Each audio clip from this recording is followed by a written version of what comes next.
As más línguas vão ver esta imagem aqui e vão dizer que Quesadinha está de férias.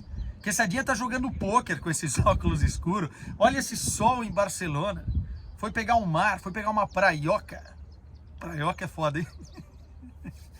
Mas não, meus caros, estamos em missão de Champions, estamos em Barcelona para acompanhar o clube português que nos resta nesta edição da Liga dos Campeões. O Benfica tenta reverter o resultado do jogo da ida. O Barcelona venceu no Estádio da Luz com um jogador a menos, uma grande vitória, gol do Rafinha, 1-0 contra o Benfica, e agora o Benfica precisa literalmente escalar a montanha de Montjuïc, já que o estádio postiço, vamos dizer assim, do Barcelona fica por aqui, né? Esse estádio aqui, o Estádio Olímpico de Barcelona, para tentar escalar a montanha, literalmente, e também escalar a montanha do resultado e se classificar para as quartas de final da Liga dos Campeões. É verdade que o Benfica nunca venceu o Barcelona em Barcelona, o que tornaria o feito ainda maior. Mas sabemos que a missão é muito dura. E o intuito deste vídeo aqui é trocar uma ideia com você sobre as oitavas de final como um todo e também dar algumas dicas que são válidas na nossa parceria com a KTO, tá? Lembremos sempre, jogo com responsabilidade acima dos 18 anos. Não vá apostar o que você não pode, sempre com muita consciência, e obviamente que a gente vai dar algumas dicas aqui que vocês podem pescar ou não para fazer a tua fezinha. Pode ser uma fezinha solo, pode ser uma fezinha casada, enfim, se divirtam como entender, tá bom? Mas vamos lá, falar um pouquinho e começar com esse Benfica e Barcelona.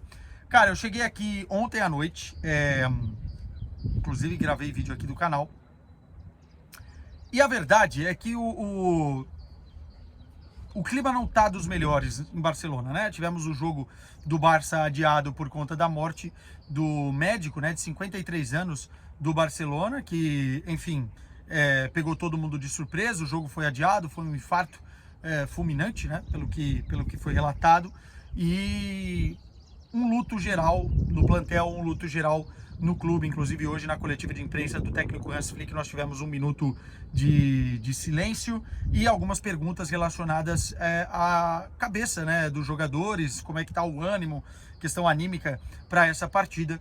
E obviamente que a gente pode fazer duas leituras. É muito chato ficar aqui fazendo leitura da situação como um todo, mas a leitura de que pode ter afetado os jogadores a nível de performance, isso pode acontecer, obviamente, porque é uma perda muito grande. A gente não convive com algumas pessoas do staff do Barcelona, mas o médico era uma pessoa muito importante, muito influente com os jogadores, né? Era muito querida também, e a sua perda pode afetar nesse sentido.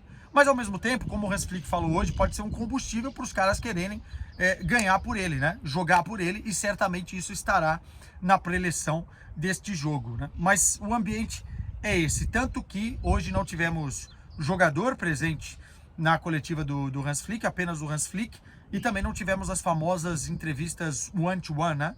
Aquelas rápidas de detentores dos direitos. Inclusive a TNT Sports Brasil poderia ter feito uma entrevista com o jogador. Isso não aconteceu, tudo por conta desse luto que o Barça passa, né? E aí, cara, olhando para aquilo que foi a coletiva em si, o discurso do Hans Flick é não deixar os jogadores se acomodarem no resultado que conquistaram em Lisboa. O resultado é muito grande, 1-0 no Estádio da Luz, com um jogador a menos. Acho que o roteiro fez com que o resultado ficasse ainda maior, mas é não deixar esses caras se acomodarem, porque do outro lado tem uma equipe que gera muitas possibilidades de gol. Eu vou trazer aqui alguns dados dos últimos 7 jogos do Benfica, um levantamento feito pela Bola, jornal lá em Portugal, que é muito interessante.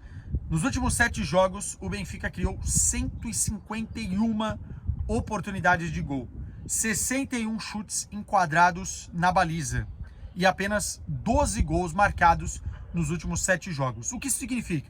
Que o Benfica cria muitas oportunidades, que o Benfica consegue impor muitas vezes o seu setor ofensivo diante dos seus adversários, e por conta da circunstância contra o Barcelona no último jogo conseguiu criar muitas oportunidades. Já tinham feito também nos 5-4 da fase de Liga, né? No 4-5 na verdade, e tem feito isso muitas vezes. Portanto, o Benfica chega muito, mas faz poucos gols perante as ocasiões, as oportunidades que cria. Se conseguir ter uma eficácia maior, pode dar muito trabalho ao Barcelona, mesmo jogando fora de casa. Um outro fator que a torcida do Benfica pode se apegar é que, olhando para aquilo que é a eliminatória, as oitavas de final, a responsabilidade, depois inclusive da vitória na Luz, está muito mais do lado do Barcelona.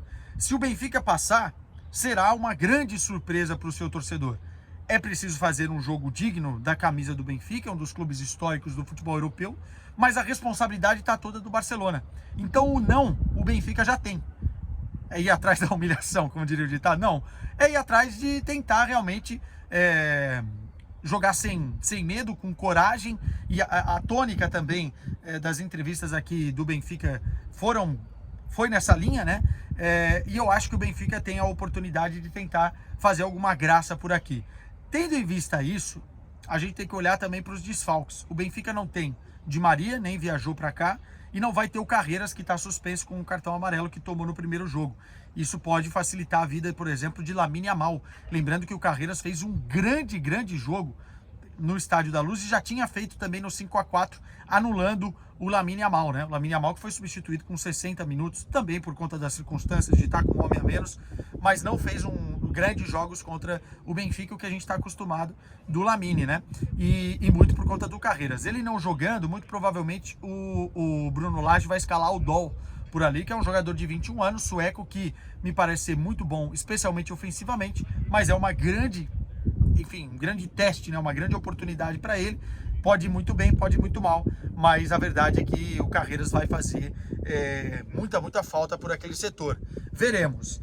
Tendo isso em vista, as oportunidades que o Benfica cria, a força do melhor ataque da Europa do Barcelona, certamente ambos marcam pode ser num contexto muito positivo. Se você quiser individualizar o Rafinha, me parece que gosta muito dessa partida, né? Jogador que já passou por Portugal no Vitória de Guimarães e também no Sporting, marcou no primeiro jogo na fase de liga e marcou o gol decisivo neste jogo. E também teremos o Pavlidis do outro lado, que é o principal goleador do Benfica nas últimas partidas, inclusive com números superiores, né, no recorte aí de 10, 12 jogos, a Robert Lewandowski.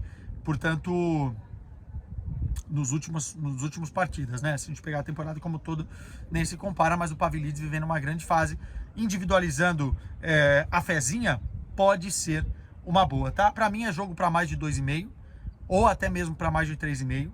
Acho que vai ser um jogo de muitos gols, porque um precisa do resultado, o outro não sabe jogar de outra forma. A verticalidade do Barcelona é a grande característica e podemos ter sim aí um jogo recheado deles, dos tais gols, que saíram, né, bastante, não no segundo jogo, apesar das oportunidades. Tivemos muitas chances criadas, especialmente do lado do Benfica, não aproveitadas. E do outro lado, nós tivemos no jogo do 5-4 os 9 gols, que projetam esse jogo com bastante também emoção. Aí falando um pouquinho dos outros jogos, tá? Só para eu dar o meu palpite, o meu pitaco aqui para vocês. Eu acho que para Bayern e Bayern, na verdade Bayern Leverkusen versus Bayern de Munique, a lesão do Wirtz e as derrotas no final de semana, elas são muito pesadas para o Bayern Leverkusen, apesar de que já seria pesadíssimo por conta do resultado de 3-0 no primeiro jogo. Eu acho que o Bayern Leverkusen vai tentar dar uma resposta, mas a capacidade para o fazer não vai ter para reverter o resultado. Acho que é jogo para ambos marcam, acho que é jogo para gols, mas não vejo o Leverkusen conseguindo reverter. Inclusive, animicamente, com a saída do Wirtz, eu acho que perde muito e é capaz do Bayern de Munique também se impor na Baia Arena, tá? Acho que isso pode acontecer.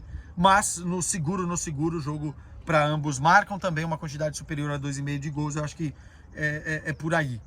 Outros jogos. O Arsenal vai jogar com um time misto ou reserva contra o PSV Eindhoven. Então eu não acho que vai ser um jogo em que o Arsenal vai arrebentar, apesar de achar que vai vencer em Londres também. O PSV jogou a toalha, né? Muito difícil, impossível você reverter um resultado de 7 da primeira partida. Eu acho que o Arsenal vence o jogo, mas não vai ser uma goleada estrondosa como foi a primeira partida. Outro jogo que é muito relevante, muito importante, mas esse é só na quarta-feira também. Atlético de Madrid e Real Madrid. Vai ser um jogo muito tenso. Quem gosta de apostar em cartões aí, pode ser uma saída relevante. Acho que vai ser um jogo daqueles quentes expulsão, inclusive. Vai ser um jogo muito, muito duro para os dois lados. O William Álvares é uma boa aposta individual, né? Porque já fez no primeiro jogo e a grande aposta do Atlético de Madrid. Eu acho que o Atlético de Madrid não vai se lançar ao ataque, mas em determinado momento vai ter que buscar o jogo, então vai sair gol para os dois lados, muito provavelmente, porque o DNA do Real Madrid e os jogadores que tem, com a volta do Bellingham, com o quarteto, enfim, é de também marcar gols, e é muito difícil você cravar quem vai passar, mas eu acho que é por aí as dicas que eu passei.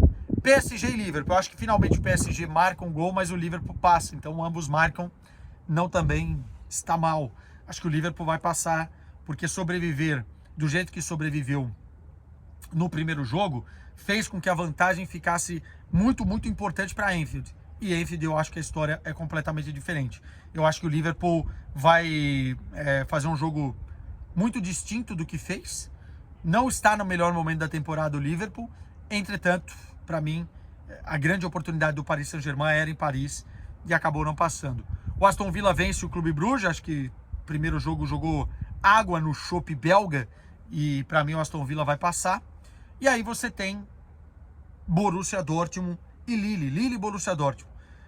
Rapaz, o Borussia Dortmund é um time que toma gol sim ou sim. E eu acho que vai fazer gol também. Mas eu não acredito que o Borussia Dortmund consiga passar para a próxima fase. Espero estar errado, né? Em termos de cobertura, é um time alemão passando seria muito bom para mim. Mas eu acho que o Lille vai aproveitar o fator casa, é um time muito duro fisicamente. O momento do Dortmund é de instabilidade. E eu acho que não vencendo no Signal Iduna Park, que é a grande fortaleza, ou pelo menos a esperança de uma fortaleza do Dortmund, fica muito complicado passar. Então eu acho que o Lille passa. Será que eu esqueci algum jogo? Falei do Arsenal, falei do Atlético, falei do Clube Bruges e Aston Villa, falei do Liverpool, falei do Bayern e Bayern, falei do Benfica e Barcelona. Faltou Inter de Milão e Feyenoord. Vitória da Inter de Milão. Eu acho que inclusive não toma gols. É um jogo para menos de 2,5. Eu acho que a Inter vence com tranquilidade, mas também não vai botar o pé no acelerador, tá? Então eu acho que esses são alguns palpites interessantes para vocês. Talvez um golzinho do Lautaro, né? Talvez um golzinho do Lautaro. Meus caros, abraço. Amanhã tem vídeo depois do jogo. E a gente continua falando, obviamente, muito nessa semana de Liga dos Campeões. Não tô de férias não, hein? Queria, mas não tô.